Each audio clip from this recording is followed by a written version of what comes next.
go.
Mm.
Okay, let's do it.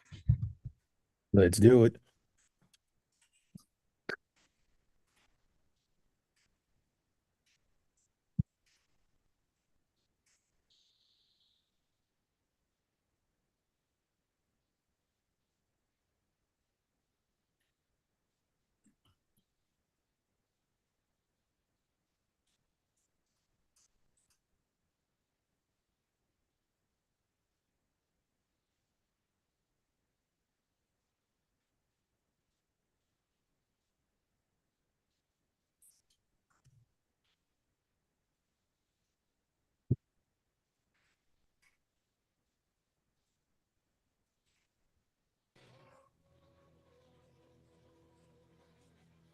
Whoa, boys and girls, how's everybody doing here on a Wednesday? Where's I going? I gotta get that out of here.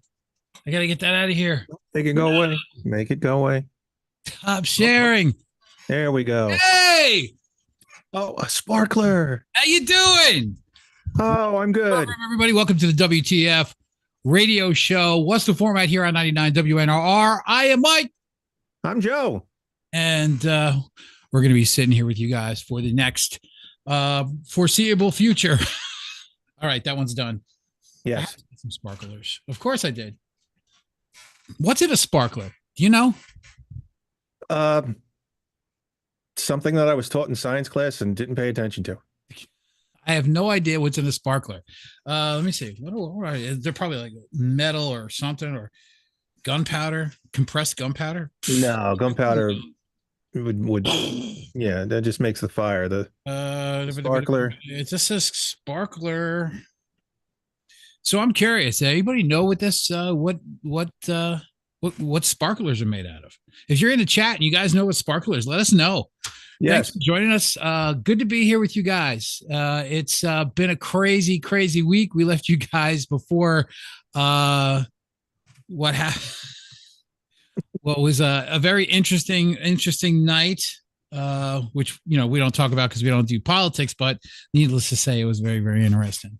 Otherwise, it's been pretty interesting leading up to this short work week for those, for some of you, and for those of you who are continuously working throughout the rest of the week.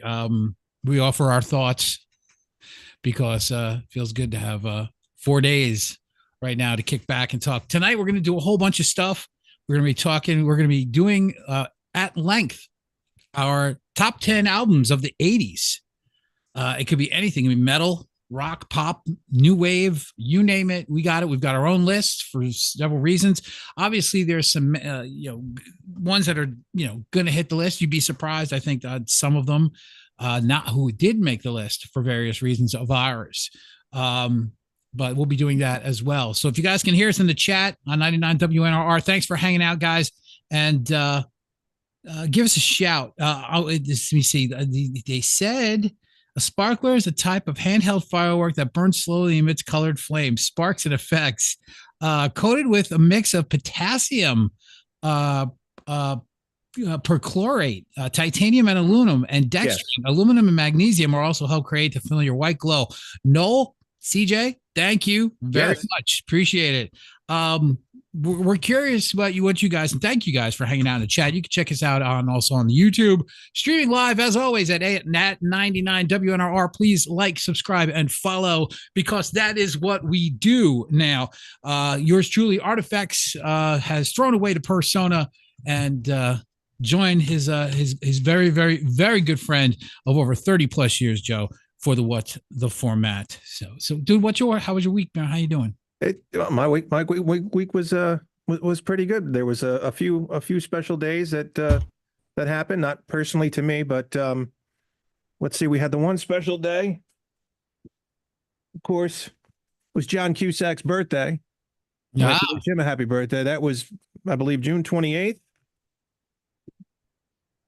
John Cusack, the man, the myth, the legend. So many great movies. Yes. June 28th was his birthday. So we have to give recognition to that for he was in one of the greatest films ever made.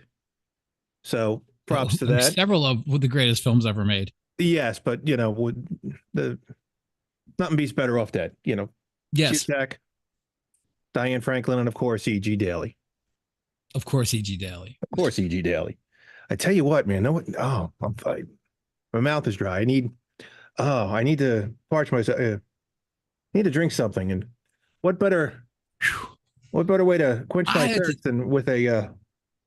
And I had to tell you, but thanks a lot. I know that we sent. I'm curious, if Sean got his, because we know we sent it out. So Sean, if you got yours, I'd love to see a picture of you in your official mug. The guys in Blackwood are going to be getting them as well. We may or may not do sports ball tonight because we might get out of here a tad bit early and let you guys get ready with the holiday weekend if you're celebrating in the States, obviously. But yes, on our store, porkrollapparel.com, or click the link on What the Format. You can see that Pork Roll Records, Pork Roll Taylor Ham argument. Support the show. All the proceeds go directly to us. Thank you very much. We appreciate it. Helps us build what we're doing. But speaking of sports, I'm on my way to an early retirement. I don't want to brag or boast, but July 1st, besides being Canada Day, yeah, if I'm not mistaken, July 1st is Bobby Bo Day. Am I incorrect? Bobby Bonilla? Bobby Bonilla. Bobby Bonilla. Yes, which holds a special place in our hearts as Pittsburgh Pirates fan, as a Pittsburgh Pirate fan, because that's where he got started. Now, just saying, I don't want to before he went to New York and got psycho. I'm gonna put myself at risk here because you're looking at I got a stack of Bobby Bo rookie cards. Get out of here. This is just maybe a third of what I have of Bobby Bo rookie cards. Wait, hold on. Hey, hold on. We tease you. We make fun of the fact. Oh yeah, of the limited sports knowledge that you do possess, but yet you are a collector of Bobby Bonilla rookie cards, which are probably worth pretty damn good penny. I'm told they are worth tens of dollars. They, I inherited them. Okay. My dad. He collected cards and he he put a lot of time and effort collecting Bobby Bo cards. I've got this stack and I got a couple books filled with Bobby Bo rookie cards and other cards, and so not to I'm thinking about cashing them in. I might be able to get a Starbucks with this. Maybe. Not to brag. I would go with Wawa because at least you get some points on Wawa and you can just continuously get more food. Exactly. Not that I need it, but what's even funnier is that Bobby Bo will autograph these cards for $60. He's asking 60, not me personally, but I've seen. Hold on. This cat gets every year. I mean, it's kind of like he's got a retirement account that pays him $1.35 million a year. And we're not getting into sports, but this is just one of the most amazing things that, from a contract negotiation, just to get him off the team till the year 30. Now this thing's like 35 years, like 25, 30 years old already. Mm-hmm. Just to get somebody off of a team, we're going to pay you $1.35 million every July 1st, just so you leave our team. And he took it. He wasn't stupid. Yeah. I wonder if that's with accrued interest. I wonder if that's with interest. So the baseline, the base pay is that. Now I know it started high and it started going down. It was lesser payments. Like it started out really, really high that he would receive a check, but then now it's just, hanging out at the 1.5, but that's just crazy. And it's something that's never been done in the history of sports. If, not people care about it, that's fine. But this has never been done. This is the one time only deal that will ever be done in the history of sports. We're going to pay you $1 million every year just so you're not on our team. Yes. Yep. And you're paying me $1 million to not be on your team. Yeah. Okay. I'll be more than happy to try out. Hey. Okay. Big shout out to the people who are voting right now like crazy in the Launchpad Live vote for this week, which is going to end on Tuesday at 4:00 p.m. Eastern Standard Time. Ash and Moon with God Tank, and the newcomer, this cat Lucas Rossi with Lovesick Drive By right now battling it out, and it's pretty exciting. We're gonna have a little interview for you guys coming up next week. We've got Mark Daly. He's originally from Cork, Ireland, but he has been touring lately. Matter of fact, he was just over at the Starland opening up for who is he opening up for? Oh, Mr. Big on the Mr. Big, the last the current and final tour, so to speak. I don't know if it's the final because they just put out another album. So I guess, hey, it's not going to be the end for Mr. Big. They're going to keep on going. And so that's what's going on with it. He was the opening act. And I was like, holy shit, dude. I go, you were literally like 10, 15 minutes, Saraville, 20, 30 miles away from me. And you were playing. So he's actually going to be touring with another band. He's back in the States next week. He flies out on Saturday. He'll be in El Paso. He's actually not touring. He's actually working on finishing a full-length album. He'll be in El Paso, Texas, and he will be live with us next week. So very cool stuff from that. So I'm looking forward. I'm looking forward to that. He's a very, very cool guy. We'll be posting all of the interview alert socials and stuff like that, which you guys will see. There'll be more social media stuff. We just don't want to hit you over the head with it. It's social media. Look, it pulls you in how many different directions. So we try to keep it. We try to keep it cool. We try to keep it cool. I think it's time to talk about the news. Yeah.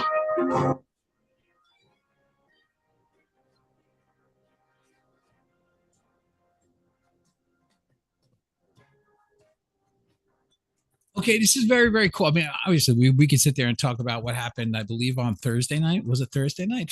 Right. Oh my God.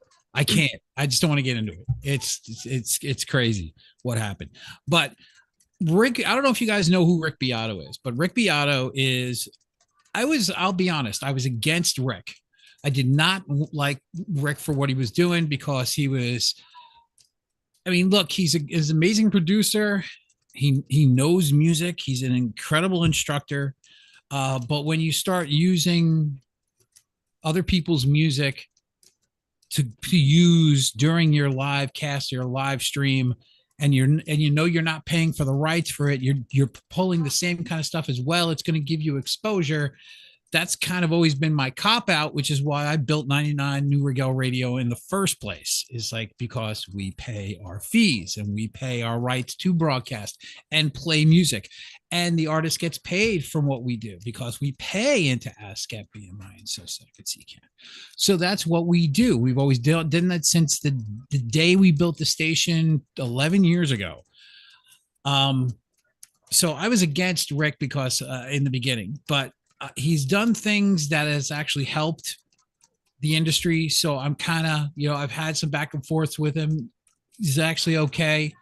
And the one thing about Rick is that he's just released a two-part series about the history of music. And if you are just a novice and you don't know too much about music and you want to know why music is in this position the way that it is right now and how the scales tipped and the artists make nothing and people just steal and don't pay for the rights to have the music and play it whenever they want. They pay streaming services that don't pay the artist. And we've heard this argument time and time again, but he's got a two-part series that's out now. I recommend it highly because it will educate you on how we got to this point and puts a very, very good exclamation point on why all this stuff that's going down with the stream is completely wrong. Because it was a process and the process got lost.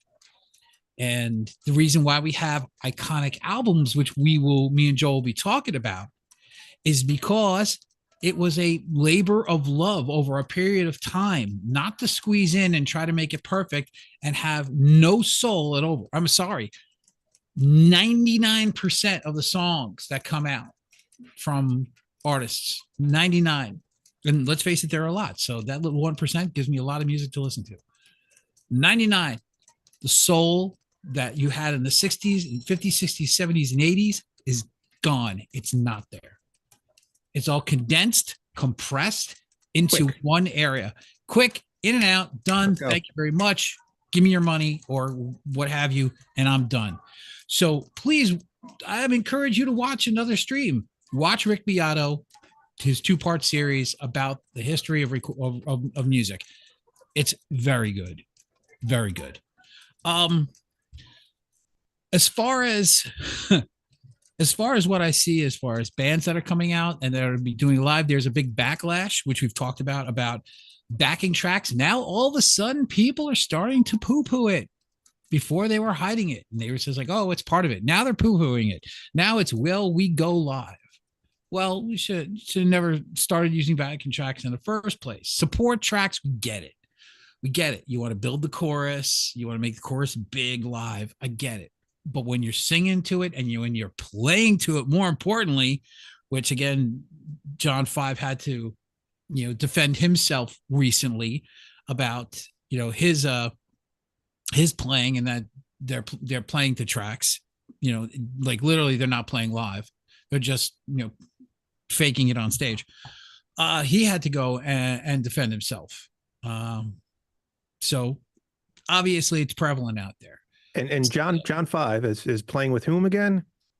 Yeah, right. Motley Crue, who, if memory serves, they announced their farewell tour, and Nikki Sixx said, "Yeah, when it's time to pack it in," and he put his foot in his mouth way back then, and it was like, "Yeah, no, we're done." And they sat at the table and they had little tombstones and like, "That's it, we're calling it, end of story." And now they're still torn.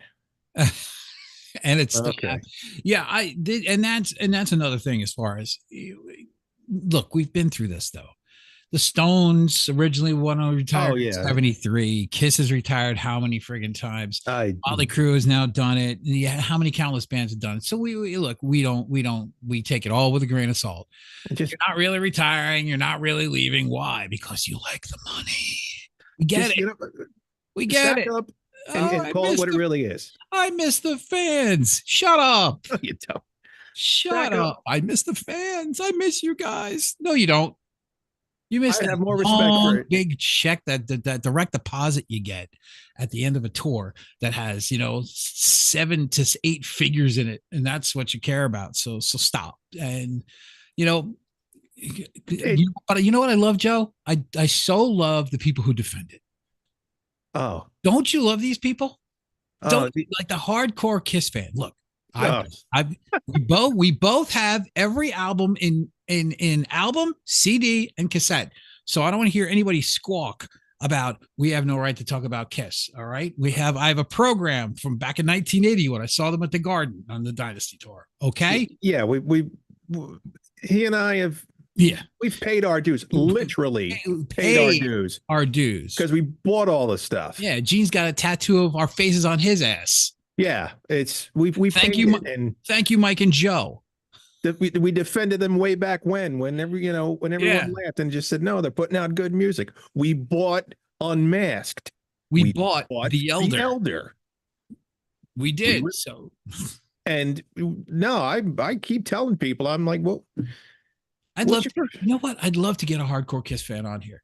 Oh, please. And completely like put him in between us in the middle of the screen and just blitz him. Just fire away. I would love to hear the logic behind what it's going to be, though. Here's the thing: we know what it's going to be. It's the same crap that we hear from every Kiss apologist. It's like I love Mitch. He can't do it anymore. He can't. Well, that's fine. That's when you hang it up. Like I love Mitch Lafon, and I've mentioned Mitch many, many, many times. I love Mitch Lafon, but he is a Kiss apologist. He is a Gene and Paul apologist. Look, just because you were a kid and interviewed him back in the days of the Dynasty tour, I get it. Fine, you Google Gaga. I understand, but you got to be a realist, and you just got to say, hey, you know what? What gives? What gives? Love or hate him, but Eddie Trunk got written off. And he was a huge fan. He supported them every year. It was Kissmas, and he talked to everybody. And all he said was, "I don't like the guys wearing the makeup." And Gene and Paul just went, "You know what? Yeah, blew him off. Yeah, either like us or F you. That's it." And it's the most ridiculous thing on the planet. It's like like a cult. Yeah. Well, what does it for me each time?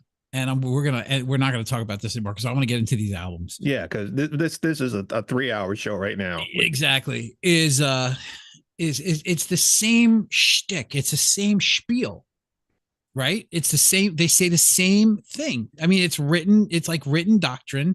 It's the same thing. You ask them a question, it's the same answer. It's the same BS bloviated answer. How great they are and how the fans deserve this. No, the fans deserve a couple extra bucks back in our pocket that we wasted. But if you talk to fans, bottom line is they put on a great show, and I'm like, okay, can a blind person tell you that? Because it's all you're listening with your eyes, not your ears. Mm-hmm. It's all the bells, it's all the whistles, it's all the explosions, it's all the same thing they've been doing for since '79. Gene's been flying in the air. Ooh. There he goes again. Ooh. Cool. Now look, the hysteria was real in '96. I was part of it. Saw it 3 times. Oh yeah. I was at the Garden. Yeah, the Garden shows, right? I was at the last, supposedly the last Kiss show in 2000 in Brendan Byrne in New Jersey, which they did a movie about. I was there. I was there for the supposedly the last official Kiss show until they did another one in New Mexico. And so for the record, Mike didn't complain about that show once, but he complained about Sir Paul McCartney. Anyway, go on. Yes. Even though that Kiss show in 2000 was a freaking train wreck. Didn't complain once. But it was an absolute. That show was 96 was prime in the Garden. It was great. It's like being back. It was like being back. I saw the reunion. I even went to the Psycho Circus tour. Well, that actually was, yeah. Still got the glasses. The farewell tour was first farewell tour 2000. I think was it was like 99 2000. It was kind of like Psycho. It was Psycho Circus Part 2 kind of thing. They got rid of the whole 3D effect, and because that was stupid. And it's been the same set ever since. The same set. It was pretty bad. Yeah, we got to stop. Pretty bad. It's okay. We might get into sports ball later on. But I think we did this. It took some time to put it together, and we really oh boy, what's that? Whoa, hold on, what's going on? There we go. Oh, froze a bit. Oh, and now we're catching up. Yeah, we got so many lines cooking right now. It's bad. I thought people were calling to start asking me for money for my Bobby Bo cards. They might be. I take them. So we put together a list. Some of them I do not have here with me, but there's a few of them that I'm going to be able to lift up and talk about. But we are going to do. I wish I had some music for this too. I had no time in production to do this, but we're going to give you guys right now. Let me see. Do I have something? Well, I dug out my old 80s denim jacket. Do I have something? Let me see. It's good to be the king. No, that ain't it. Fuck and spit on that name. No, that ain't it. Nope. Well, Lottie frickin' God. No, that's My name is Inigo Montoya. No, that ain't it. Damn, I thought I had it. Hi, my name's Jody Leaving. Nope. Oh, geez. Welcome to the WTF show on 99 WNRR. Now for the Royale with Cheese of Talk Radio. Here is Joe and Mike. Thanks, Sam. Yes. All right. Now I ain't got nothing. Follow us on Facebook. Yeah, you can follow us on Facebook on the WTF What's the Format Radio Show. Like I said, Mark Daly from Cork, Ireland, going to be live with us next week. Ash and Moon. Now, these guys, we're going to have them maybe the next week after. And Ash and Moon, Toby Rand on vocals. Now, Toby Rand was the guy who won the Supernova competition with Tommy Lee, and like way back when it was Gilby Clarke on guitar. Tommy Lee was like a super group, and he was the guy who won the competition. And then he's in a band with the one and only Gary Beers, the former bassist of the iconic band In Excess.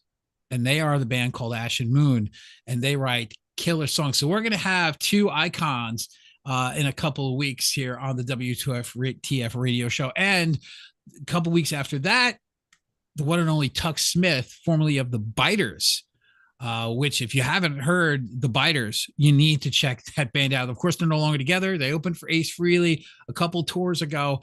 Absolutely incredible rock and roll. Really great rock and roll. So you can check that. Lining up the interviews here at the WTF show. All right. So we're just going to go and make our own, I guess, make our own. For sure and totally. Oh, for sure and totally. So what we're going to give you guys now is our list. Growing up 80s, there's a whole bunch of different albums that we listen to, and my twist on my number one, I had to actually use a little legalities for me to sneak this one in here. But we'll get to that. But I'm gonna let now. It's not going to be what you guys normally think, and no, CJ's making the chat room look. Oh my God. Let's keep it just a tad PG rated there, bud. Thank you. Thank you. Or at least PG-18. Yeah, PG-18, right? Well, I guess that's PG-18. I mean, that's PG rated. You'd see that in a PG movie, so I guess so.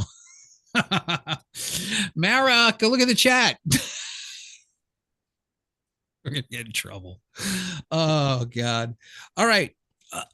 This is going to be any genre, because there are so many different albums and sounds that made the 80s what they were, as far as furthering that word icon when we talk about music, and albums that will be around forever, that we still look up and loud as just masterpieces, and change the way we listen to music and styles of music, and introduced new genres. So I'm going to let you go first. I want to hear your number 10.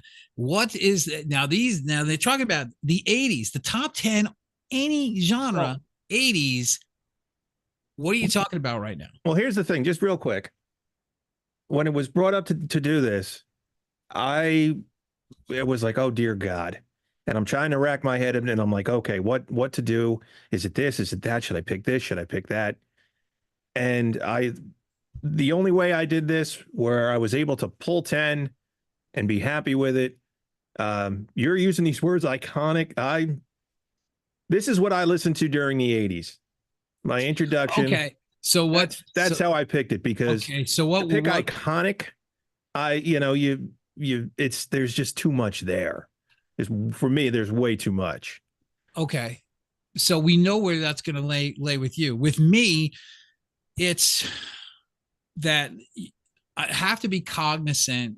I can pick my favorites, but my reasoning to pick a top 10 that you can argue would be most people's or some people's top 10 minus 2 or 3 records that these are, massive influences on music.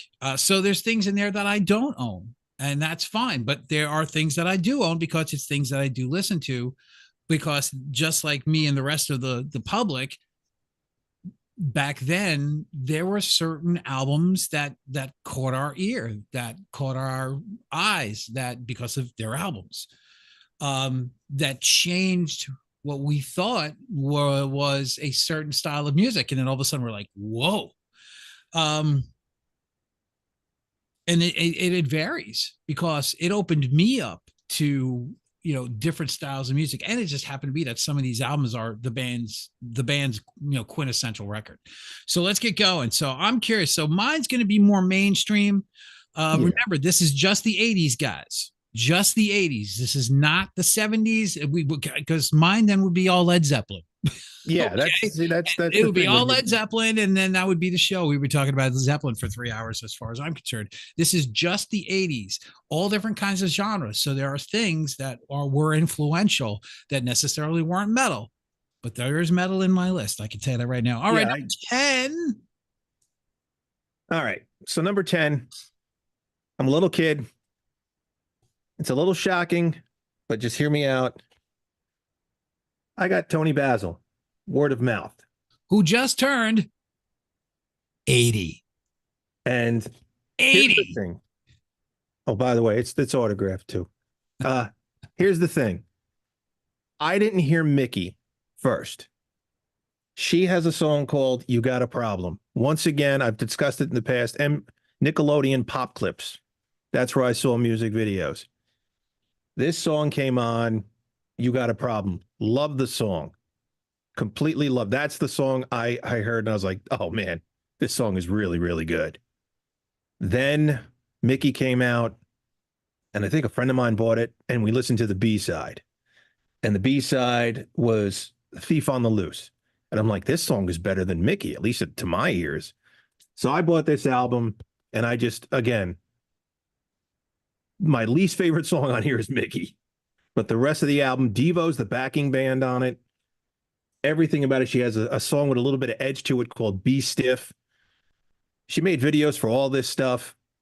This is, yeah. So this is for the 80s for me. That's mine. That's my, we'll call it number 10. Did I mention that she's 80 years old? And she could still dance.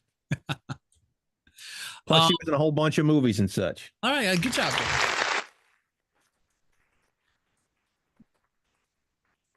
Okay, we're good now. This thing jumped around. This thing jumped around for me a lot. Matter of fact, I was making changes up to the 0 hour. So we're going to start off with the number 10 record as far as influential. I heard this, and I heard the first track, the opening track of this album, and it just blew my doors off because I never thought that metal can sound like this. It was the beginning of metal. So you got to think about you got bands coming out, you got progressive rock, you've got arena rock that was ruling the land. And then just in the 80s, early 80s, 80, 81, 82, 83, this new form that is still underground started making its way in. It's not the hair metal band. It's actually heavy metal the way we remember it. And this band put out a lot of records prior to this. Some would say that the album prior to this record was quintessential for them. But to me, this is the one that broke them and made them mainstream. It's made me stand up and take notice. And for me, it's still one of the most iconic album covers of all time. And I give you Screaming for Emmer Effer Vengeance, Judas Effer Priest. I don't want to curse on the radio. Hellion, Electric Eye, Riding with the Wind, Bloodstone, Take These Chains, my personal favorite, Pain and Pleasure, Side 2, Screaming for Vengeance, You've Got Another Thing Coming, Fever, Devil's Child. I give you number 10 right here, my pick for the greatest 80s albums of all time, Little Judas Priest. Screaming for Vengeance here on WTF Radio. All right. So we got number 9 for Joe, kicking it right here. Again, this is just 80. So I've got Judas Priest. Gonna cross that off right now. Matter of fact, where the hell's my freaking pen? Where the hell's my pen? There we go. All right. My pen. All right. So I'm gonna take another sip of my wonderfully good coffee. That is such a nice mug. Where can someone get a mug like that? It is. You can get it at our store. Just go to our Facebook page. You can click on our store and support what we do. It's a cool mug. You can't deny how cool it is. Makes everything taste so much better. You could, and you go to work, take it to work, and you get a mug that says WTF. You can't get in trouble because it's a show. Registered copyright, by the way. Thank you very much. So next for me, again, growing up, I guess you could say I had blinders on. I only listened to one band, and every other band sucked. And this before MTV and all that. The only other influence that was in my house was all progressive. And yeah, there was Sabbath and then Rainbow and all that stuff. But there was one album I heard that I just said, wait, hold the phone.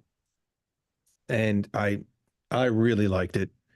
And it's by Peter Gabriel. It's Security. The album would Shock the Monkey. The opening song on this, Rhythm of the Heat. I heard this song. I'm liking it. As a matter of fact, I like that selection. I like this so much that not only did I buy it on vinyl, but the German version of it. Oh, so I get to listen to it in German. Oh, I gotta put my straighten my hat.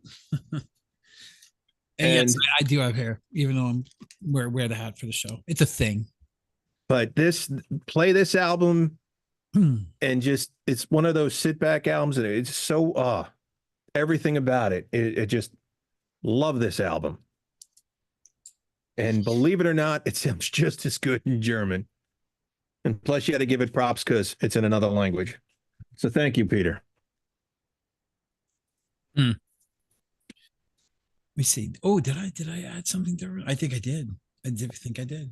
I don't have the album for this for my number 9, only because I'm waiting to get it. I can't find it anywhere on vinyl. It really is a CD record. I have it on CD. I have it buried somewhere, and I should have taken it out.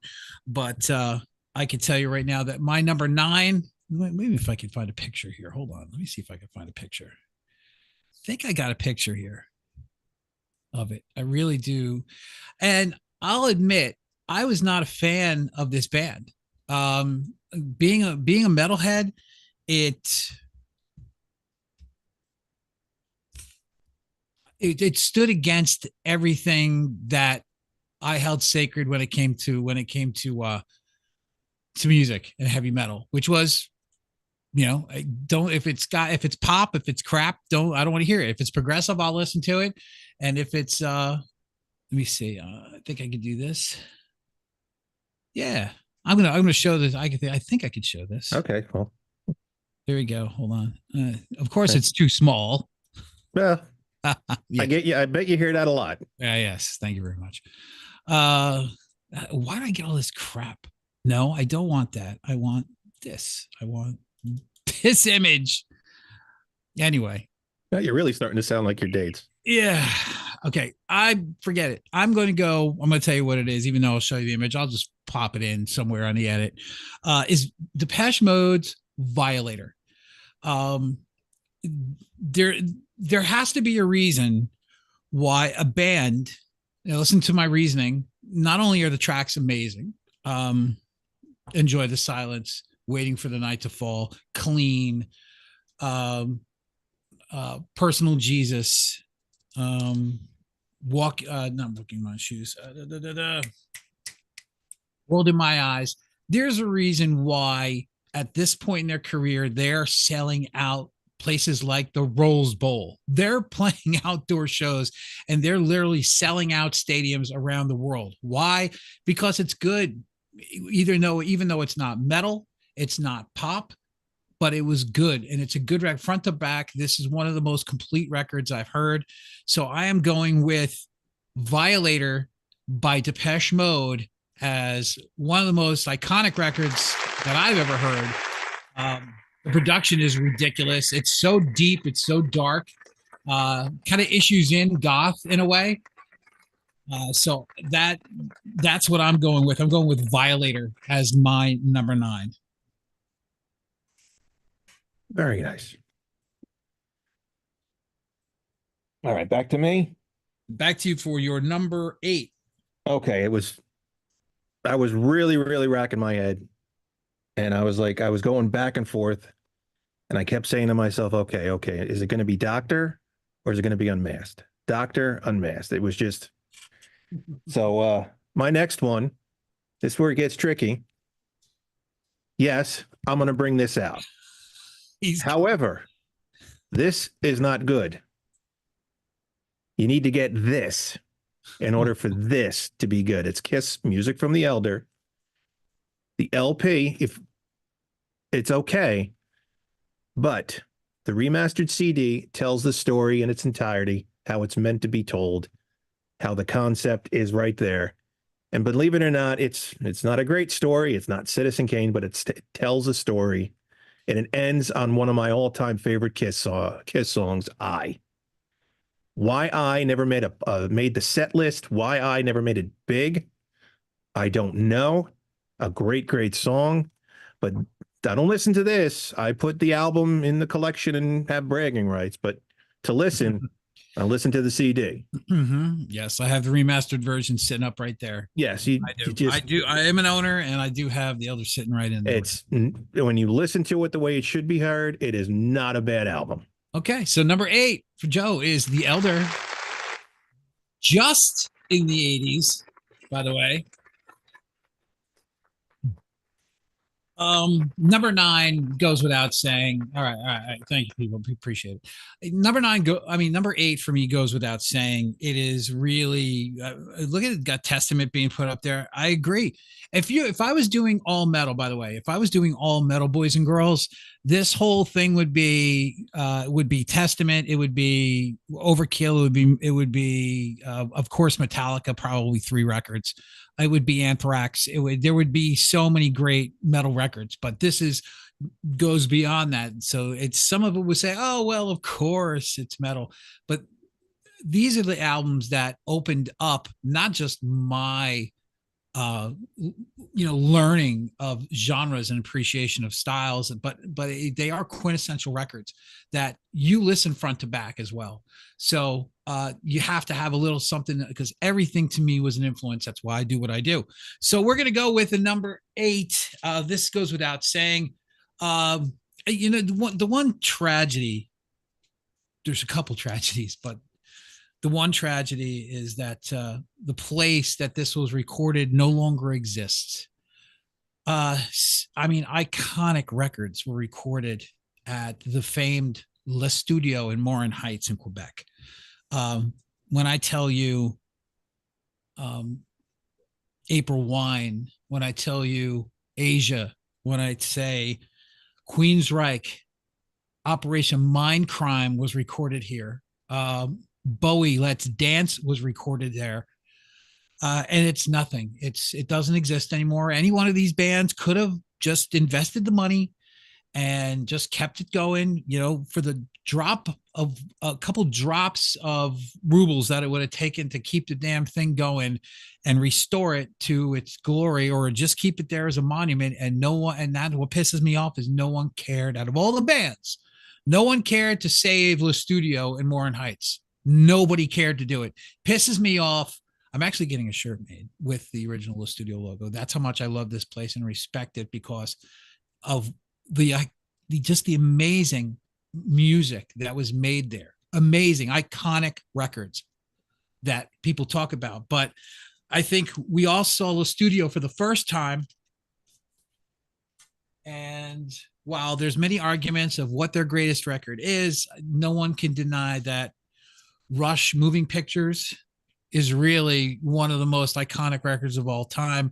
And without a doubt, in anyone's top 10 of your 80s, released in 1981, of course, on the heels of Permanent Waves and before Signals, to which I also have. But Rush, this is the 180 gram version, which I picked up, which was actually one of my first new vinyl purchases, because there was some extra cool stuff that they added in there. But I really love the packaging. But yes, this actually was one of the first records. The story goes, as I've told here before, that when my parents moved, my entire collection was left behind, and all of my albums deep sixed. So I have been in the process. It's very emotional for me, as you can tell. I've been in the process of rebuilding that collection and getting the albums that I did have back. And I've been very, very lucky that I've found a lot of first pressings. So I'm getting the original that I used to listen to. But this is one I bought in 180, but it's one of the first albums I ever owned. When I heard Tom Sawyer, and when I heard Limelight, YYZ wasn't even a thing for me. I wasn't that crazy about it. But when I heard Tom Sawyer, it was like taking the blue pill and going down the rabbit hole and finding out that everything is real. It was one of those quintessential moments for me. So Moving Pictures is my number 8. Yes, it could be in your number 5. So I agree with you guys a lot. It's definitely a number 5, but and I'm a Rush fan. I got everything, but there are just albums that are just like, holy shit. So Rush, Moving Pictures, number 8. So we get on to Joe's number 7. I will cross off my Moving Pictures here. Real quick, do you ever watch the Goldbergs? No, I did not. They look it up, whatever. They do one episode where Rush is like the focal point. And every time they play Tom Sawyer for somebody, they have this look on their face and they do something with the camera and it's like, yeah, that's accurate. That's how I looked when I heard Tom Sawyer. That's how everybody looks when they first hear Tom Sawyer. Yeah. Do a little bit of research. Look that up. I will. You know what's still so tragic? And I still think about it. I mean, obviously he was huge. He was huge in my life. Neil was huge in my life. He was the reason sometimes I woke up in the morning as a drummer, and to see what he would do next, or try to figure out what he was doing and really break down the songs. Just the story of what happened to him. It's so tragic. If you haven't read it yet, boys and girls, read a book. And I don't do much reading, but I did read this. read Ghost Rider. You want to talk about losing your wife, losing your child, and wanting to end it and being at the lowest part of your life because you feel guilty. You weren't there. You were touring. You could have been more time. The same old story of, doing and then wanting to throw yourself when your bike off of a cliff 1,000 different times and having a handle of McCallum in the bike at all times, resenting everyone, resenting life, and watch and just reading as he went through the process, the human process of dealing with it. It's an amazing book. It's very, very good. Just read it. That's all I got to say. Just read it. It's an amazing read. If it's not about a drummer, it's not about a guy in a band who unfortunately this stuff happened to. It's about the human condition, and you got to read it. It's an eye opener just as a human being. Go read. It's called Ghost Rider. It's a phenomenal book. All right. So we go into, let me see, this would be your number 7. 7. All right. So number 7, we'll call it 7. It's a band, iconic band, that everybody and their mother knows the band. Everyone knows everything about the band. And then the band put out an album and everyone just said, "Ooh, we're going to put the band aside now and we're going to see what else is next." And that band is Queen. Mm-hmm. And everybody loved Queen and Bohemian Rhapsody. And everybody went roller skating to Another One Bites the Dust. And everybody loved Under Pressure. And then they put out Hot Space. And everyone just went, "What is this?"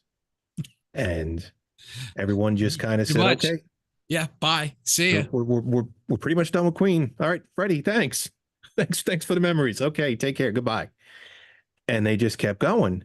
And then the album they put out after that, nobody knew about, even though the title track was in half the film, half the album is in 2 movies. That's Queen. I don't have it on vinyl. If anyone would like to gift it to me, I'll take it. I'm happy with the CD. It's Queen. Dude, some kind of magic. A kind of magic. You don't have that on vinyl? No. I know where I can find it. Oh, I know. No, it's at Vinyl Dinosaur. I'm on a quest right now with other vinyl. Dude, it's down here. That's okay. Okay. Well. Okay. All right. I'm stopping. I will call up the guy. I will call him. But this album, it's still there. We're grabbing it. Opens up with One Vision from Iron Eagle, a great movie, even though it does not have a homoerotic volleyball scene. Still a great movie. And then the rest of it's from Highlander. Excellent movie. One of my personal favorite movies. Greg says great album. A lot of people posting about. The game was going to make my list. It's on the fringe. It's like in the 13 or 14, but the game was actually going to make, because it was released in 1980. The game was actually going to make the list, but that 1986 release, I believe. I believe so. The batteries in my glasses are going. Call me right on the year. I believe so. It should be right there. Copyright should be right. Dude, get those glasses. I told you the batteries are going, man. All right. You know what? I love it. I love it. You've got One Vision. You've got Who Wants to Live Forever. You've got Princes of the Universe. You've got The Prize. You got Don't Lose Your Head. Great album. Working in Tape World. I kept telling everybody, don't give up on Wants to Live Forever's on that, right? Yes. Yeah, that's phenomenal album that America just said, we didn't like Hot Space. Well, so no, they were done. They were, they were done.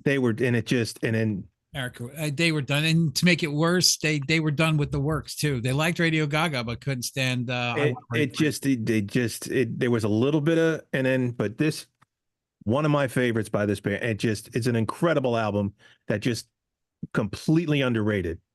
If you haven't, you should listen to it. Mm-hmm. All right. So I'm at 7, right? 7. All right. Here we go. We're back on track. Maybe hold on.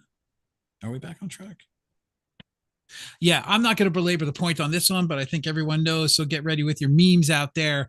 And especially in the chat room, boys and girls, I give you my number 7 pick. What else but Blizzard Oz. Just got this one, by the way, about a couple months ago. So so yes, this is I'm not, again, with the stories lately, I'm not really happy with how they've been treating the guys who played on the record, like Bob and Lee.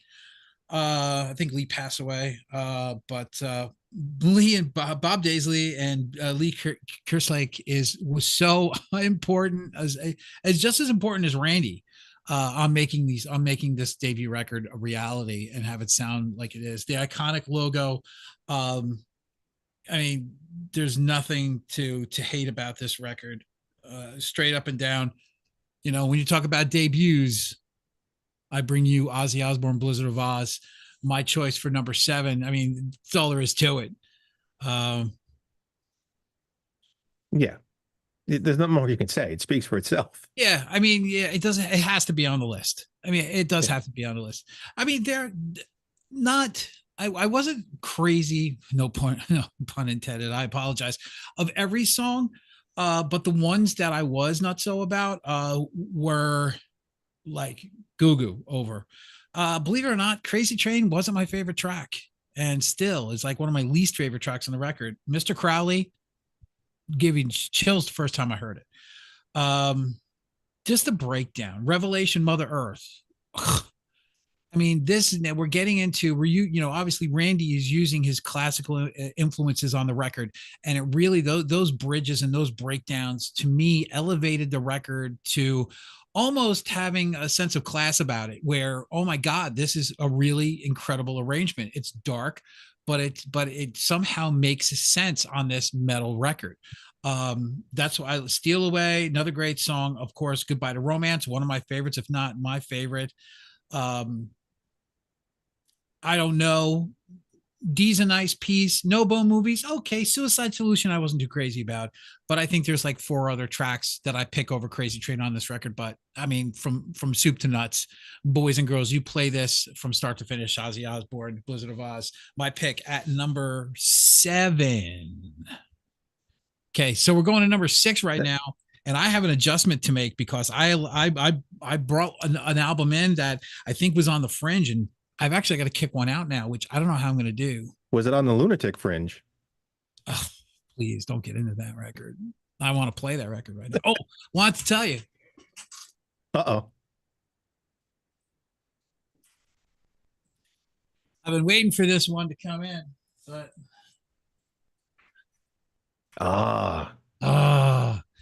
This is going to be playing tonight. Love this record, debut record. Love in a Vacuum, Look Over My Shoulder, Little to Tuesday. So that's going to be on the turntable a little bit later on. Okay, so let's get to the number 6 record for you there, sir. What do you got? All right, because I'm sure we both have it, but I'm just going to put it up here first. Okay, just so I can say. I mean, there you go. Creatures of the Night. Love the record. Definitely not in my top 10. Okay. Not in my top 10 is wrong. Just throwing it out there, but all right. Fair enough.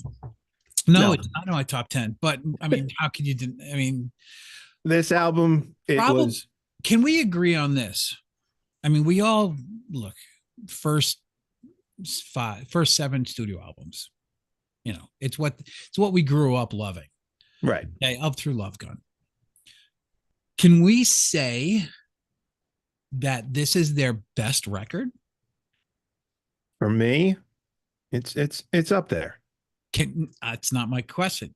Is it the best? We say, as a Kiss fan, as people who paid the money, who have the dolls, who have everything. Yeah. Can we say that this is now not my favorite, but their best effort, their best work? I like it. Out of all the albums and all the CDs, okay, what kind of this one the most? Okay, you listen to the most. Is it their best work? For me, I'll be bold. I'll say yeah. Okay, I'm still gonna go with Destroyer, but this is pretty damn close. Destroyer was my first album. I had to take out a lot of garbage and do a lot of chores to get the money to go to the liquor store up the street and buy Destroyer. Mm-hmm. and that album will always be important and special to me. But that had a lot of, it just had a little, it had a lot in it. And it was, for an introduction, I was like, okay, so every album, every band should sound like this band, and every band should have all this. And unbeknownst to me, it didn't. But again, coming off of Unmasked and then The Elder, and then they throw this in your face with all the drums and the balls and the thunder. Mm-hmm. I was just like, holy shit, this is what we all needed. This was a great album. There not a bad track on it. The only thing I could say is I'm tired of hearing I Still Love You, because he plays the hell out. Enough. Yeah, we know. Okay. But the rest of it, it was one of those albums that I couldn't wait for it to come on CD, because I needed it on CD. And they tried pushing this on CD because it had the different cover. During the 80s, the Unmasked time. Mm-hmm. They threw out that cover with Bruce on it, and to look like 80s Kiss, and I don't think anybody ever bought it. I think the people who bought it were just collectors and they never opened it. But no, for me, that album, that love that album cover. Love the album, love everything about it. But I'm just your average Joe, so well. All right. Now I'm digging it. Yes. I love it. So that's your number 6. Yeah. Okay. My number 6, again, by the way, just a little surprise. So even though she'll probably know now because she's probably listening to the show, but this is actually on its way. It'll be here tomorrow.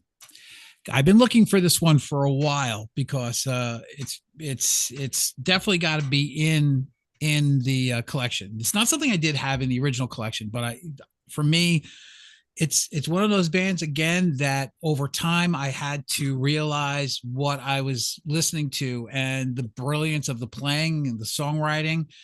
They got, bashed a lot for being a pop band, but listen to the bass playing, listen to the amazing guitar playing of this band on this record. And it's no wonder it's iconic. And I don't talk about just the singles or how the band looked or how sexy the band was. I'm talking about very cool tracks like The Chauffeur.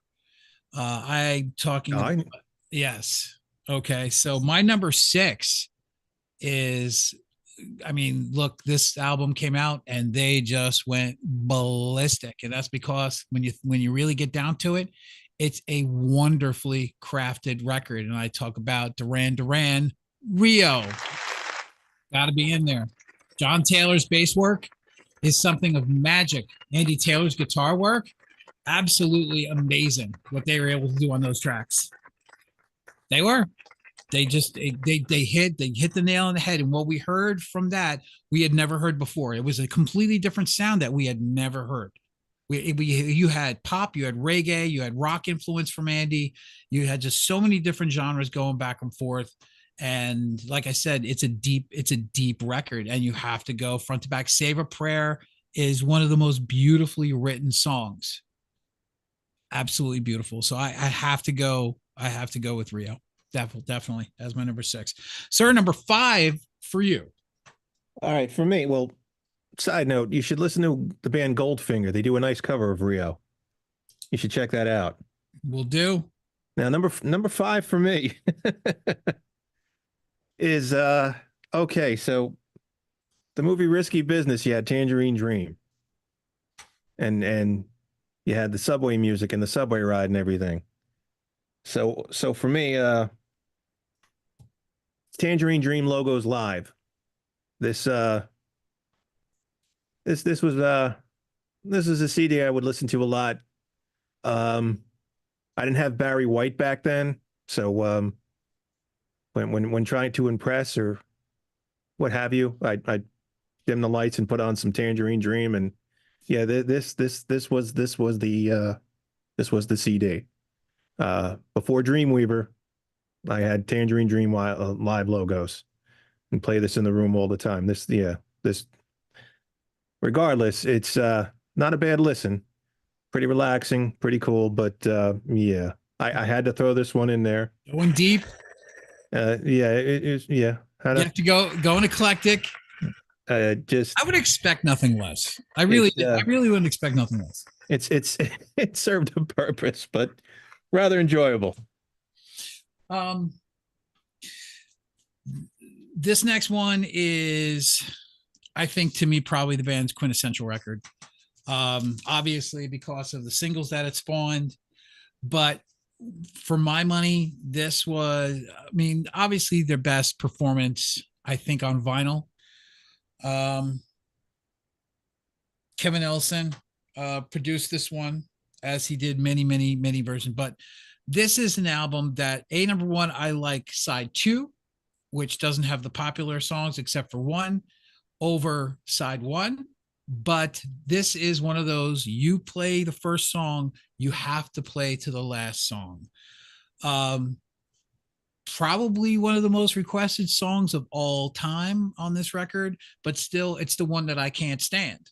My first indoctrination was to this record was track 3. Matter of fact, that was the first single off of this, called Who's Crying Now. It then led into Open Arms, a weird track that some people, I never know if you've heard of it, Don't Stop Believing. Wait, I think I heard that. I think I recently heard that. Stone in Love, Keep on Running, Still They Ride, Escape, which is my favorite song on the record, Lay It Down, Funky Groove, Dead or Alive, absolutely blistering track, and Mother Father, another phenomenal track, all of which made live performances as well. Of course, I talk about Journey, Escape. I don't think there's anybody, if you're an 80s rock fan, that does not have this record in there. And like I said, I don't judge the records by their singles. I judge them by the depth of their albums. And I think that when you look at the depth of this record, it's better than Frontiers. Frontiers, one side 2 is better than side 1 on Frontiers. This one, you've got, like I said, Keep on Running, Still They Ride, Who's Crying Now is a great track. And then all of side 2, except for Open Arms. I like the depth of this album. It's the, the popular lineup, Steve Smith on drums, Ross Valerie bass, of course, Jonathan Cain coming in from the Babies and doing a great job. But yes, my number, I guess this is my what? My 5. My 5? Is that 5 already? Yeah. Number 5, Escape, Journey, boys and girls. Yes. Play it up, crank it up. I love it.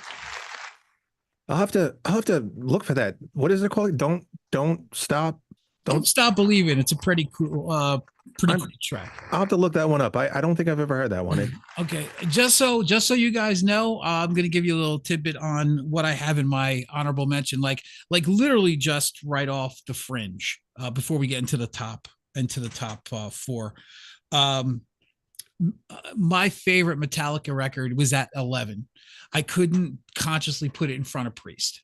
It was influential. It just didn't blow my doors off like Priest did when I first heard it. And that's Master of Puppets. So if you're talking about, you could easily trade my 10s. And then I have 12. I have, of course, you got to have Michael Jackson Thriller, because of, it's Thriller and you got to have it on there. Well, but it did not make my people say, how does Thriller not? It's not. It's not. It's a great record. It's iconic. But the deeper cuts, I look at the deeper cuts on the record, and the deeper cuts on Thriller were weaker than on the other albums that I'm talking about. I don't care about the singles. I really don't. I look for the depth of a record. And that's why. So I would, great show on the Frontiers game. I played that so many times. Used to love playing the Journey video game at the arcades on the Jersey Shore. It was a great time. Yestercades, Red Bank. Huh? It said Yestercades in Red Bank. It's at Yestercades? I believe it is. Oh, dude, road trip. I want to picture me playing that damn thing. Was it there? I might just steal it. If memory serves, I think I played it there. God, that's there. I gotta go. I really gotta go. More importantly, it's got an air hockey table. Yeah, we got playing something. We gotta go. Yeah. Well, we'll be seeing each other next weekend. Yes. You believe that? Yes. Awesome. Awesome. All right, bud. You got number 4. What do you got in the bag? Well, I too got an honorable mention. Do the honorable mentions real quick. Mind you, it's not as iconic as yours, because again, that one, I had to pick stuff that I listened to because pretty much you when it comes to iconic 80 albums, you got Master, you got all these albums, and it's like, okay, but for me, I was like, no, what was it for me? And everybody knows Spinal Tap, and everybody's well aware of Spinal Tap. But what a lot of people are not aware of is Bad News. Now, if you don't know what Bad News is, back in the 80s, comic strip, there was a TV show that MTV played called The Young Ones. Young Ones. Which, yes! The Young Ones was a funny show, great show, watched it all the time. And then the comic strip live, I don't know if I love it. Before or after, they did a documentary called On the Road with Bad News. And it was one of the funniest things. And I believe, memory serves, it came out just before Spinal Tap, but it was across the pond and it was like on a TV show. So no one ever really compared the two, and no one ever called them a copycat. And it was never really, because no one knows about this. All right. Listen, I'm going to tell you right now, because tell me now. You on Sunday, right? Yeah. Which is when everyone's getting together. Yeah. You got to get here early. You got to try to get here like an hour early. Because you and I we can just go jet for that hour, go to the VD, and then come back for the shower. Pete, do I need a shot for that, or? Yes. Vinyl Dinosaur. Oh. Yeah. But this album, make it happen. It's half of it's music and half of it is dialogue and funny stuff. It's got the opens up and you got the band Vim Fuego and it's just cool. Dennis, and everything about it's funny. You should really give it a listen. They even do Bohemian Rhapsody. They do a cover of that, and before everybody puts their hands up in the air and says, "Oh my God, guess who produced it?" Brian May. So Brian May gave their blessing and he produced the damn album. Nice. As far as I know, they released it on CD and they put out a box set with half of its music and the other half is the dialogue. But this is definitely an honorable mention. It falls number 12 to Spinal Tap, but definitely check it out. All right. My number 4 is surprising. Even to myself. Oh, by the way, Love at First Sting came in at 13. Because you know what, I could put this aside. No, you know what? This is gonna go as 3. I'm flip-flopping the top 4. So I can honestly say, and this is the last one that I can't present to everybody, but there are 2 songs off of this record that I cannot stand, and that is Big Time and Sledgehammer. But every other song on this record are masterpieces. They're absolutely masterpieces. Don't Give Up, masterpiece. Red Rain, masterpiece. In Your Eyes, masterpiece. Want me to hold up my copy for you? Yeah, please do it for me, because I am actually going to be doing that this weekend. She's going to kill me. She's literally going to kill me. So while Joe holds up my number 4, there you go, ladies and gentlemen, Peter Gabriel, So, without the So on it too. It's on the back. There's a couple of them where So's printed on the front. So well done. You might have an original pressing. Oh, I do. I bought it when it came out. Here we go. Yeah. Mercy Street, Red Rain,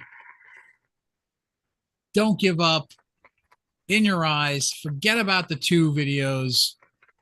What an album. Yeah, I think that's a solid 4 for me. Yes. Now ask me where I bought that album. I can't tell you. I bought that album at your local Crazy Eddie's. Oh, gee. Wait a minute. Hold on. What is that? Is that a wallet? That's a Crazy Eddie Velcro wallet right there, buddy. Oh, my God. That's crazy. No, it's Crazy Eddie. Thank you. Okay. We are in the top 3, everybody. So thank you very much for hanging in there. I hope you guys enjoyed this. We'll do a couple more of these. We'll get into 90s. We'll definitely do a 70s. We will definitely do a 70s. That might be the next album run. We might do a 70s because God knows we're fans of the 80s. We lived through the 80s, but we really know our 70s. So we'll definitely, I think the next one will be doing the 70s. Well, any excuse for Mike to hold up a Carpenters album. Hey, stop. I'm putting you down. No, it's Karen. No. It's Karen. Leave Karen alone. I know. Don't touch Karen. Dude, I got a bunch of her stuff as well, man. Yeah. So, all right, what do you got? We got the big 3 right here. Okay, now, again, working at Record Clown, and then the Record Clown, and the guy comes in and he's like, "Hi, I'm here to give you free samples," and it's like, "Oh, good, I'm the manager. I get them all, thank you." And he handed me a tape, and it was a clear tape, and it had one word on it, and I listened to it, and I was just like, "Oh." And for me, didn't like the new music and the whole hair and all that, but I didn't see the band. I just heard the band because I had that tape. And that band was Winger. And I'm telling you, Winger! It was one of the few times where I actually felt pretty cool because I had the tape. And I told all the guys, I told, Mick and Manzo and all them, I was like, dude, I got this tape you got to hear, man. It's this band called Winger. And they're like, dude. And next thing you know, everyone's listening to it. I don't know if they liked it as much as I did, but I just loved it. And I couldn't wait for this to come out. And the only reason I don't have this on vinyl is because it had the extra track on it on CD. And I had to have the extra track. I needed the extra Winger song because you just needed that extra Winger. And this album is almost perfect to me. He did a really, really good job, but his cover of Purple Haze, if you can omit that from this and just put the album out again, it was just one of those. And I ignored the videos. I could care less about the videos. And I listened with my ears and not my eyes. And I'm just, this band is like the Rodney Dangerfield of bands because they get zero respect because of a music video and a TV show, and they just kept putting out music, and they survived the 80s. But this first album just... Well, I mean, look, think about the talent in the band, okay? Especially, Reb Beach, who is really regarded as one of the best guitar players, period, end of story, not just in the 80s. And Rod Morgenstern on drums, which I knew before a matter of fact, when he was in the Dixie Dregs, I was shocked that he joined a band like Winger. Just the sheer talent in the band. And I think that's probably the rub, because the talent in the band was better than the music they put out. And I think that anybody who is a musician or anybody who follows that could agree with that. The talent level in that band, I think, to me, there might have been. Now there's some great, Headed for Heartbreak is a great song. I think I was expecting more from that talent level, from those guys, and the ability that those guys had. I was definitely expecting a little more, like saying, wow, do something, couple of things, maybe progressively. I don't know why, but I understand they had to sell records to keep it going. So they had to put out some certain songs that were like, okay, still good, but that was just, like I said, to me, you knew of them, so your expectations are a little bit higher. Me, I just went to work and some guy handed me some shit and said, here. So I didn't know anybody from anything, and I heard this and I played the hell out of it and made copies and like, here's a copy. Wasn't like I was paying for blank tapes, so I was just like, yeah, here, have a nice day. And what was really cool was, oh man, Pirate Radio. One of the DJs worked at Record WSOU. Yeah, Joe Masberry. I was like, Joe, you need to listen to this, Joe. And he got on the show and he plugged the band as well. But I'm telling you, I just got all their stuff. I mean, he keeps putting out good music. He's the Rodney Dangerfield. Mm-hmm. 14, by the way, just in that loop, because like I said, you can change out the 9, 10, 11, 12, 13, 14. 14 is actually Power Slave. And that was the best Maiden I could put in there. Literally like 14, 15, and 16 were Power Slave, Number of the Beast, and Peace of Mind, because they all made it. But in a way, they kind of all cancel each other out as far as moving up, because they're just equally as good. And to put all three in there, you're canceling out so many iconic records. And that's what made it really, really tough. But Maiden would be in my top everything. Yeah. But this one, I had to use the legalities, because it was released in November of 79, but the singles were released in 80. In other words, so this album really didn't get kick started, or people really knew what was going on, until the 80s. Is it pop music? And it was the most played record, the most talked about record, and in my top 10 of most amazing records of all time. But again, that switches when you get to the 80s. It's not maybe the best record of the 80s. It could be one of the best records of all time. Interesting dichotomy. But you play track one, you're there for the next 2 hours, and you are playing and listening to everything. That's right. Released in November 30th of 1979, but the singles were released in the beginning of 1980. I'm talking about Another Brick in the Wall. I'm talking about Comfortably Numb. And this was the album of 1980 and 81. Of course, it was everywhere. If you had the shirt, praise it. It's Pink Floyd, The Wall, period. And in my room to look like that album cover. Exactly. And it was everywhere. And an album that actually freaked me out.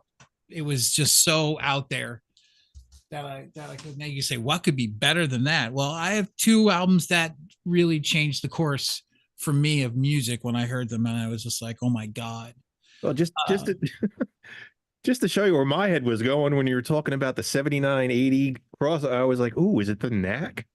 Is he going to hold up Got the Knack? I you know what, another deep record. And you know what, I'll tell you, for pound, if you were to talk about the most played record of 1980, you could be talking about, and to talk about a band that was talked about the most, you could be saying the Knack. Oh yeah. You could easily say the Knack. It was everywhere. Every band. It was on the boardwalks. It was everywhere. All you heard about was the Knack, the Knack, the Knack. And then they started playing the three singles. And then it was, which I have here in vinyl. So very proud to be an owner of that. Oh, I believe you even have the third album, Round Trip, on vinyl. Do you not? I do not have Round Trip. Oh, I remember you played it one time, but yeah, I have Round Trip on vinyl. Yeah, I do. That's something to brag about. Everybody be jealous. Yeah, I got the Knack's third album on vinyl. So we are up to number 2. All right, number 2. We're at number 2. I must have skipped one, or did I double? We are at number 2, everybody. All right then. Oof. Now, I can't count. Yeah, because it was. All right. Well, Journey was 5. 4 was Escape. Yeah. No, hold on. Where were we? I think we're at 3. Are we at 3? Yeah. Hold on. Did I count wrong? No, I had Peter Gabriel. That was so. No, I had that as 4, and The Wall is 3. Oh, I held up my honorable mention. Yeah. Okay. So sorry for that. So you go with your number 3. Okay, my number 3 is we'll go to metal. I've talked about this in the past, and yes, boys and girls, they do have more than 3 songs, and only because it was the 80s, I went with this album. If it was the 70s, I'd go with another album. And no, it's not that one either. But again, I did a review on this Thin Lizzy, Thunder and Lightning. What year was that? This came out 86, 85. Wow. And it was It came up. They were on Warner Brothers, and for some reason, the opening song, "Thunder and Lightning," you hear that, and you're just like, "Holy shit!" Yeah. And then you turn it over, and on the side B, you got "Cold Sweat," and I told everybody who was making bands back in the '80s, who's in a band, and I'm like, "Dude, cover this song," and no one wanted to cover it. I'm like, "Look, cover this song." They're like, "They don't know this song." I'm like, "Yeah, but it's a good song. Who cares if they don't know it? Take the credit for it. They don't know who the band is." And this album, it heavy, just everything about it. Like I said, this was my vinyl pick, and this has to be in my top 10. It just can't say enough about it. Holy War, Heart Attack, Cold Sweat, Thunder and Lightning. This is the one. The Sun Goes Down. Just, if you haven't, check out this out. Check out the rest of Thin Lizzy's catalog as well while you're at it. But definitely Thunder and Lightning. Okay. Before we'll do number 2. Go right to number 2, then I'll do number 2. And before that, we're going to do a sports ball before we get out of here. And we are going to do it for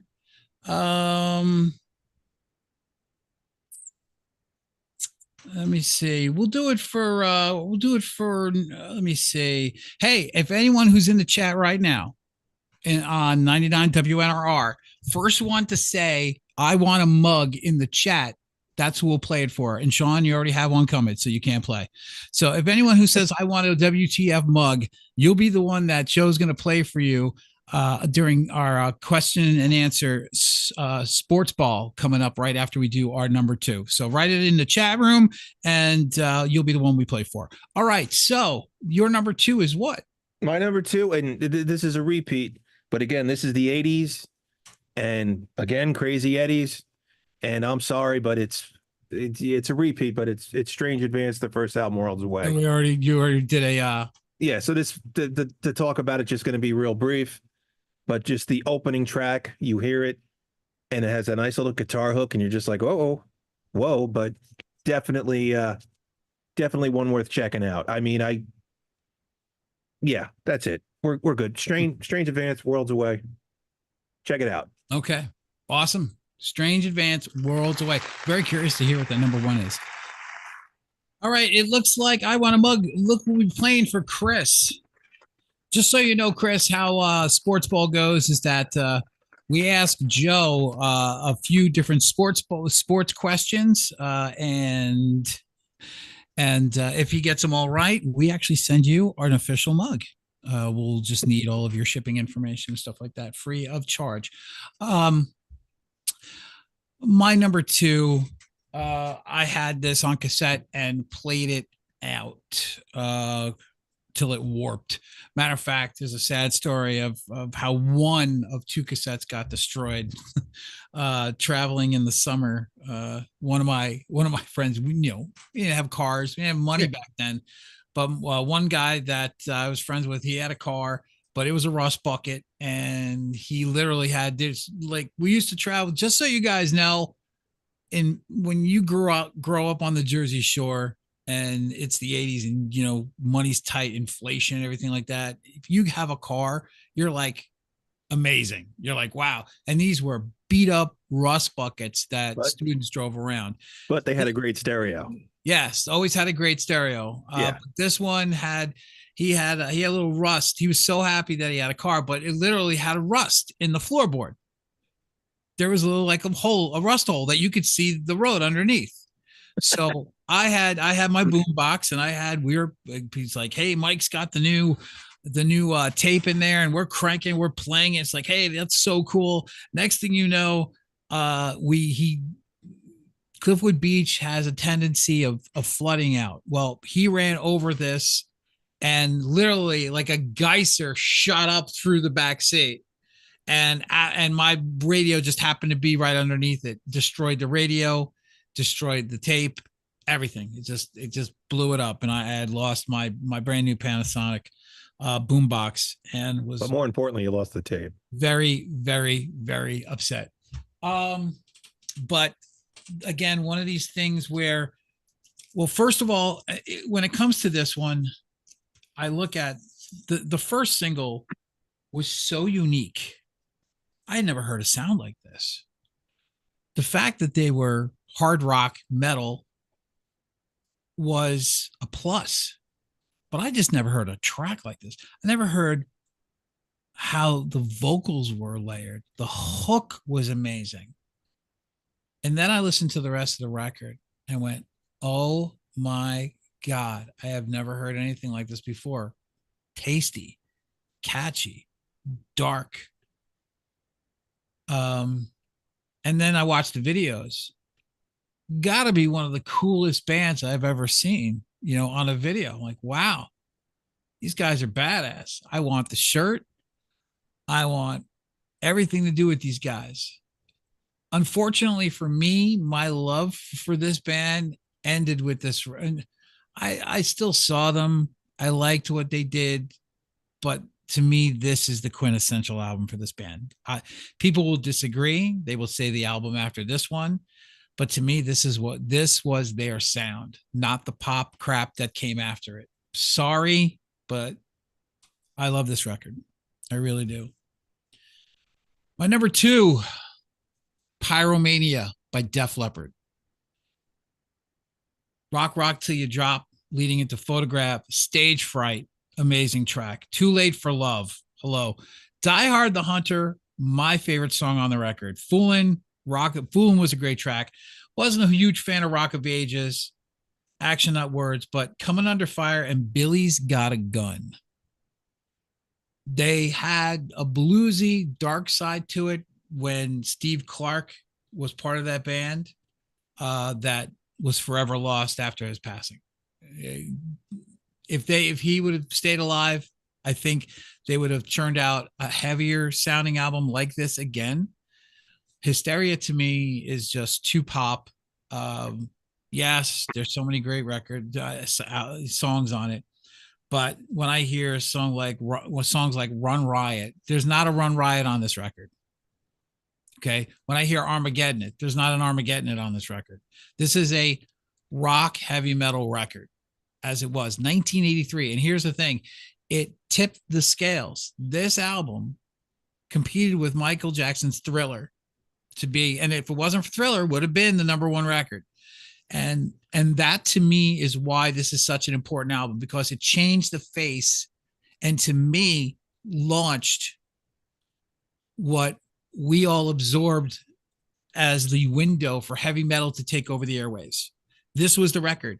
It wasn't Quiet Riot. While Come On Feel the Noise helped to start, and it was a number 1 record, this launched it into a whole new stratosphere for bands to be part of the mainstream. This was the album that did it. So Pyromania is my number 2. All right. So I am going to pick some random tracks. Pick some random questions, and we are going to play for Chris. And again, guys, thank you so much for hanging out on 99 WNRR in the chat room, as well as the YouTube. And we'll be back next week with Mark Daly from Cork, Ireland, while he's recording his new record. We'll be doing an interview live. So I'm really looking forward to that. Some great questions. Go and check out some of his stuff that's out there right now. And we'll give you all the links when we put up the social media stuff. Let me take a little bit of drink here. This might be an easy one for Joe because I'm going to fly by the seat of my pants in a game that we like to call Sports Ball.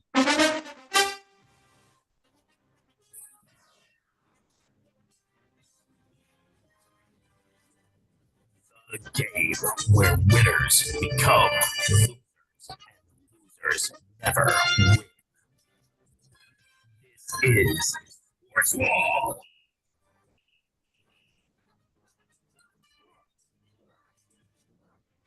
Yeah, boys and girls. Time for that game. Wonderful game show that we play here every single week on the WTF show. It is time for Sports Ball. That's right.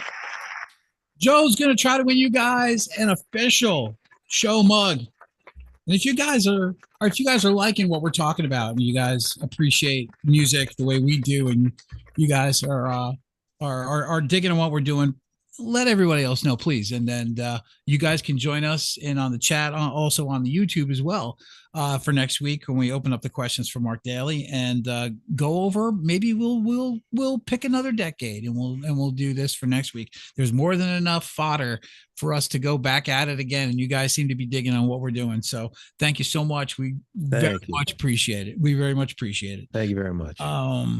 Okay. So the first question will be, let me see.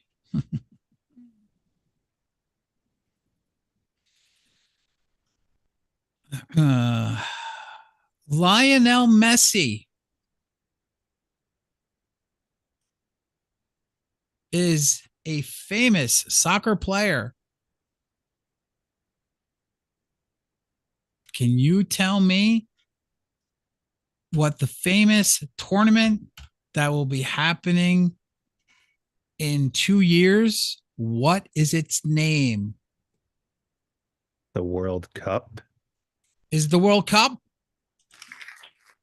Is the World Cup? Raise the roof.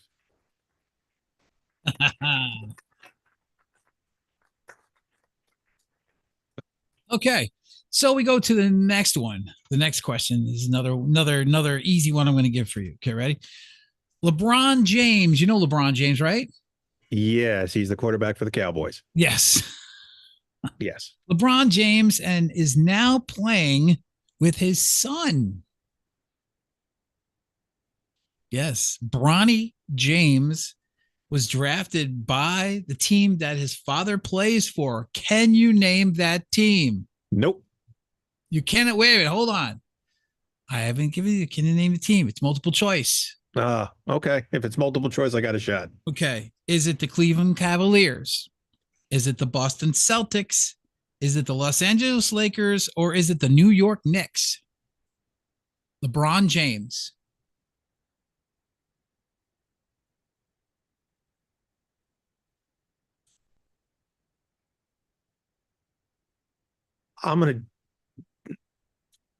What were the Lakers?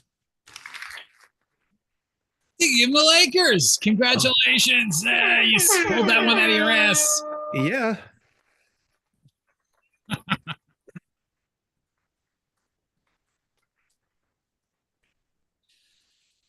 Okay. In the game of baseball, there are many, many different pitches. You can throw a slider. You could throw a sinker. Give me 2 other pitches that Major League Baseball pitchers can throw. Knuckleball count? Knuckleball is one. And a changeup. And a what? A changeup. And a changeup. Can we accept a changeup? We accept changeup, yes. For those playing the home game, I mean, we could easily just have put fastball and curveball, just throw it out there. Yeah, it's too easy, I guess. Yeah. Joe's against the grain. Okay, here's one a little tougher. We are on question 4. Question 4 is, this is a specific style of game that people get together and draft different football players where they form their own franchise for points every single week to come out on champion as a champion. There are many different cool things that happen, like people getting loser tattoos and people winning trophies. Sometimes they win up to millions of dollars in this. It's a thing that sweeps the nation. What kind of game are we talking about? Fantasy football. We are talking about fantasy football.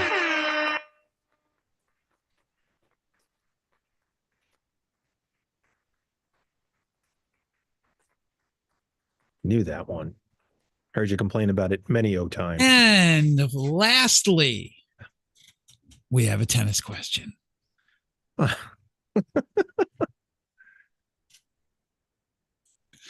We have a tennis question. Not pickleball. It's going to be a tennis question. Not pickleball. Oh, okay, good.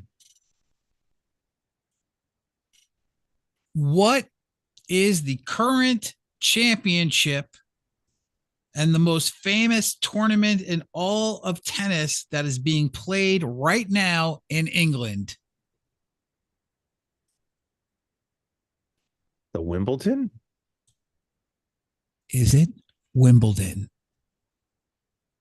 It is Wimbledon. Yes. Okay. Congratulations, Joe. Congratulations, Chris. You will be receiving a WTF What the Format mug courtesy of Joe and myself. Thank you so much. So, Chris, please do me a favor and in the chat, if you could send us your mailing information so we can get the mug out to you ASAP. And Wimbledon. Yes, exactly. That was awesome. I'm glad you guys enjoyed they enjoyed it. It was very, very cool. All right, guys, we're going to give you our number ones before we get on out of here. So what to you, Joe, was the number one album and influential for you when it comes to the 80s? This one was on the tail end. It just came out right before 90. And I gotta be honest with you. It came out and I just said, I need it. There was nothing commercial about it. There was no video on MTV. There was no single, no radio play. I just happened to like the artist because of what he did in the early 80s with some of his other project. And it just, for some reason, I had to get it. And I actually think I paid for it, which was really weird too.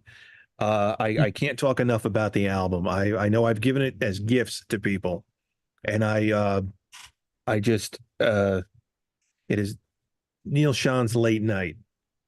Out of all my I gotta music, tell you something as obscure as that. I have it. And out of all the music I have, all the CDs I own, all the vinyl I own, all the cassettes I own, out of all the things I own, this is my number one. This is my top of the pyramid. This is my desert island disc. For some reason, on LP, baby. Is that new, or did you get it when it first came out, or? No, I had the CD when it came out, but this is about a year old. It is first pressing. Ah, nice. And well, truth be told, and how you can tell, that little promotional thing on the back of it. Nice. There you go. Oh, hell nice. Very nice. But this album, if you're a guitar fan, boys and girls, if you want to hear some smooth, you want to get with your lady, you have a smoother. You put on this record, man. He sings on some of the tunes. He plays on the other half. I mean, it's half music, it's half vocal, half instrumental. I mean, Sheryl Crow has backing vocals before she became Sheryl Crow, so she appears on this. Mm-hmm.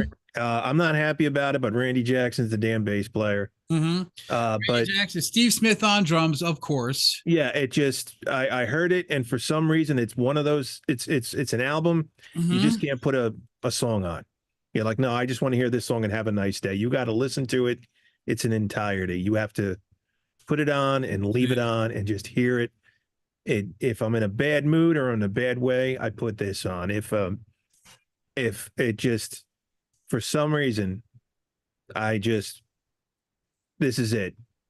Any age bracket, 90s, whatever, this is by far one of my favorites of all time. I will give you some of the people who played on this record. Obviously, Randy Jackson. We all know he was Dog. Steve, right, Dog. Let me see. Bob Marlette, Steve Smith on drums on a couple. Omar Hakim on drums on a couple. Sheryl Crow, as you talk about. Dean Castronovo on drums. Jonathan Cain on keyboards on some. Let me see. Anybody else that people would know here? Of course, Kevin Elson mixed and produced it. Longtime Journey collaborator. I like that Dean Casanova guy. Yeah, you know. But for some reason, when that hit the shelf and in Tape World, I was like, I need to buy that album. Here's a little ditty right now. I'll Cover You, written by the iconic songwriter from New Jersey, Glenn Burtnick. Oh, great song. Great song. So Glenn obviously Glenn wrote Sometimes Love Ain't Enough. Remember that one from Don Henley and Patti Smythe? Yes. Okay, he wrote that one. Of course, he was in Styx for the edge of the century and tours afterwards. Yeah, great album. Great album, of course. Do yourself a favor. Vinyl disc. Yeah, vinyl disc, whatever you want to pick it up and listen to it. Okay. So this was not my first vinyl. This was my first cassette that I ever bought. At the young, ripe old age. Now I had vinyl prior. I had Kiss vinyl and Cheap Trick vinyl and ELO vinyl. But this was the first cassette I ever bought. It was 1980. And the story is true. I drove my bike upon its release on a Tuesday, because Tuesday was release day, correct? Yep. And I got on my bike and drove the 10 miles that it took to go from my house to a place called the Platypus on Route 34 in Matawan. Yes, the town I grew up in was literally like 20 miles long by about 50 miles wide. It was a huge town, massive town, lots of people, and had my Walkman, brand new Walkman, and bought the cassette, and then obviously popped it in and rode the 10 miles back. And what I heard in my ears was one of the most influential sounds ever, because at that point in time, I discovered just rock. I was always listening to progressive and stuff that had like a poppier edge or, stuff. But this is when I was just like, simple beats, 4 chords, in your face, bone crushing chord progression. And then I found out the story of the band. The story was that this album almost didn't happen because their singer died. Well, who knew that the album that they would release after their original singer died would catapult the band into a stratosphere that only a few bands have? My best album, my top album for the 80s, none other than Back in Black. Cover to cover, put it up against any album that you have in the 80s. Dare you, just put it in there. Hell's Back in All right, let's put it up against The Elder. Yeah, Back in Black, Hell's Bells, Shoot to Thrill, which really was one of my favorite songs. Giving the Dog a Bone. What do you do for money, honey? Rock and Roll Ain't Noise Pollution. Let Me Put My Love Into You. You Shook Me All Night Long. Shake a Leg. Love that track. And Have a Drink on Me. Iconic record, obviously. But easy. My number one, my best album of the 80s is AC/DC, Back in Black.